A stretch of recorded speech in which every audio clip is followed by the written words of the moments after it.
Aussi, il y a du travail dans le Bas-Saint-Laurent, dans toutes sortes de domaines. Et la Fonderie Poitras a amorcé, et ça depuis plusieurs semaines, on les voit, sont très proactifs pour trouver de la main-d'œuvre. Ils en ont besoin. Et pour nous en parler ce matin, on a donc Thierry Bonafous, qui est directeur vente et marketing à la Fonderie Poitras. Il est avec nous. Bon matin. Bon matin, Mme Poirier. Donc, on s'est parlé, je me souviens, il me semble un peu plus tôt cet automne, mais vous êtes toujours en situation urgente de besoin de main-d'œuvre. Ça demeure difficile là, de recruter des personnes qualifiées aussi, là. Oui, tout à fait. On s'était parlé un petit peu plus tôt, effectivement. On est toujours en forte croissance dans notre domaine. Il faut comprendre, peut-être pour le bénéfice de vos auditeurs, présenter un petit peu la Fonderie Poitras. On fête notre 101e anniversaire cette année.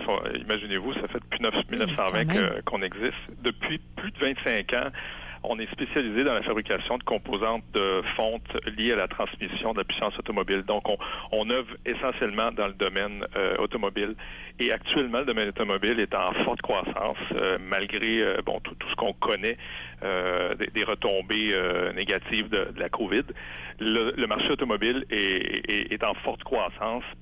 Vous savez, quand c'est le temps de changer son auto, il faut la changer. Donc, les gens arrêtent pas là.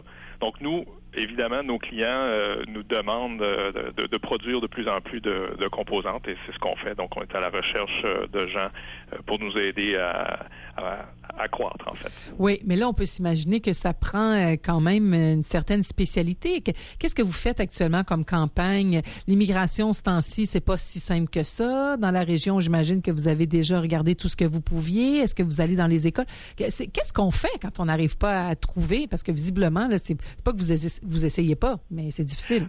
Oui, tout à fait. Alors, effectivement, c'est pas qu'on n'essaye pas, on est un peu partout. Vous allez nous voir dans les journaux, vous nous entendez à la radio, vous nous voyez aussi sur les panneaux routiers, un peu partout. Donc, de ce point de vue-là, on essaie de s'afficher le plus possible.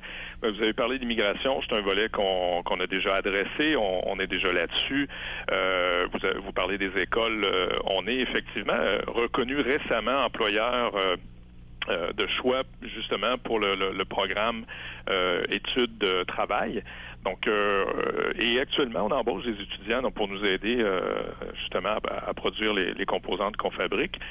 Peut-être pour vos auditeurs aussi, écoutez, on ne cherche pas des emplois ultra spécialisés. Ce qu'on cherche actuellement, c'est des préposés à la finition automatisée. On a à peu près une quinzaine de postes à pourvoir. Et puis, monsieur, madame, tout le monde peut faire ça, que vous soyez, on a dit tantôt des étudiants, des jeunes, des moins jeunes. C'est pas un emploi qui nécessite une spécialité quelconque. On forme les gens ici à l'interne. On a des gens qui s'occupent de ça. C'est pas des emplois qui sont... c'est pas un emploi, qui est exigeant non plus. On n'a pas des charges. Je vous l'ai dit, c'est assisté par des robots. Donc, c'est un environnement qui est propre et sécuritaire. Les gens n'ont pas à travailler à côté des fours. Okay. C'est pas... Parce que des fois, il y a des environnement qui est quand même... Est-ce que vous lancez un appel aux retraités? Parce que moi, j'en vois quand même passer des retraités, puis des fois, quand on leur vend le travail en usine, est-ce que vous avez, par exemple, une ouverture à 2 temps partiels pour faire un temps plein? Parce qu'on a beaucoup de retraités là, qui peut-être nous écoutent ce matin. On a beaucoup de gens d'un certain âge à l'écoute, puis qui se disent, j'ai pas le goût de travailler 40 heures. Là. Non, effectivement, on a des gens qui font du temps partiel. On a des gens qui de ce côté-là, on n'est pas fermé parce que il faut être flexible aujourd'hui. On est tous dans le même bateau. La main d'œuvre est difficile à trouver, donc on s'est adapté de ce côté-là. Donc, effectivement, on est ouvert. Il n'y a pas de problème. OK. Donc, là, on comprend qu'il y a beaucoup de postes. Vous avez combien de postes disponibles en ce moment? Parce que quand on ne trouve pas le monde aussi, ça freine le développement. À peu près une quinzaine. Il faut comprendre qu'ici, on roule sur 5 quarts, jour, soir, nuit, fin de semaine de jour, fin de semaine de nuit. Donc, c'est pas ce qui manque. On a à peu près une centaine d'employés d'usine et puis on a, les gens de bureau aussi. Actuellement, évidemment, parce que on a quand même une quinzaine de postes à combler. Il y a des gens qui font du temps et demi, qui font du temps double. Donc, on s'organise comme ça. On chôme pas ici. Là. C'est pas l'emploi qui manque. On parle d'emploi permanent à temps plein. Ben oui. Aussi. Donc, les conditions sont très bonnes aussi. On parle d'emplois qui vont un salaire qui peut atteindre jusqu'à 21 et 25 $, incluant les primes de quart. Okay. Donc, vous le voyez de toute façon dans les affichages dans les journaux et sur les panneaux. Ça commence quoi, autour de 16 $ de l'heure? Non, autour de 18. OK. Ah ben c'est quand même très bien. Ça, on rappelle que 18 c'est à peu près dans la moyenne. OK. Donc, on comprend que vous avez plusieurs projets. Puis, on rappelle aussi que vous êtes une entreprise importante pour le milieu aussi. Tu sais, c'est des emplois d'ici. Donc, c'est des gens qui peuvent s'acheter des maisons, faire vivre l'économie. Donc, c'est impératif de trouver ça.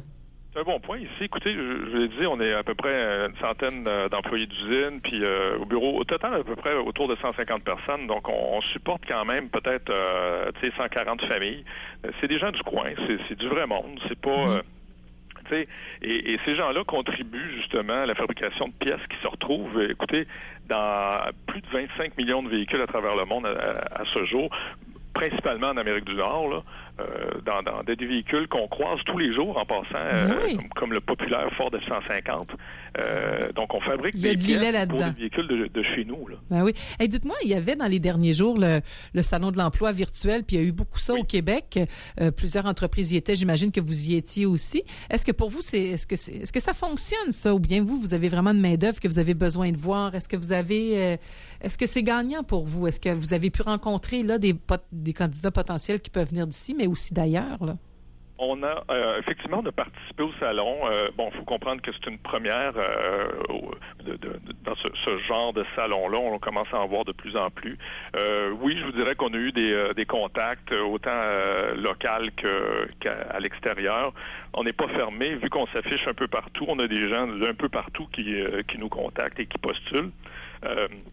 Donc, de ce côté-là, on n'est pas fermé. Je vous dirais que tout ce qui est virtuel à ce moment-ci est nouveau. Donc, on s'adapte et on est présent là, à ce niveau-là.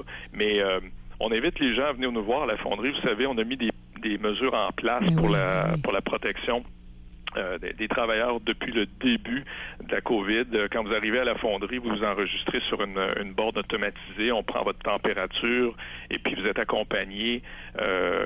Donc, toutes ces mesures-là ont été mises en place. On peut faire des entrevues en personne, on peut faire des entrevues en virtuel. On n'est pas fermé là, du tout. Là. On s'adapte assez bien aux conditions de tous et chacun. Bien, merci beaucoup, M. Thierry Bonafous, donc de la Fonderie Poitras. On répète aux gens, en tout cas, tu sais, des fois aussi, moi, ce que je dis aux gens, c'est on se fait des fois des idées préconçues. Ça vaut la peine d'aller voir. Des fois, on peut être surpris que c'est pas tout à fait comme on pense. Même en usine, c'est ça, on s'adapte, ça change, on se modernise, etc. Donc, c'est pas nécessairement un travail de misère. Là. C'est ça qu'il faut bien comprendre. Merci d'avoir été là, puis on vous souhaite la meilleure des chances pour votre recrutement.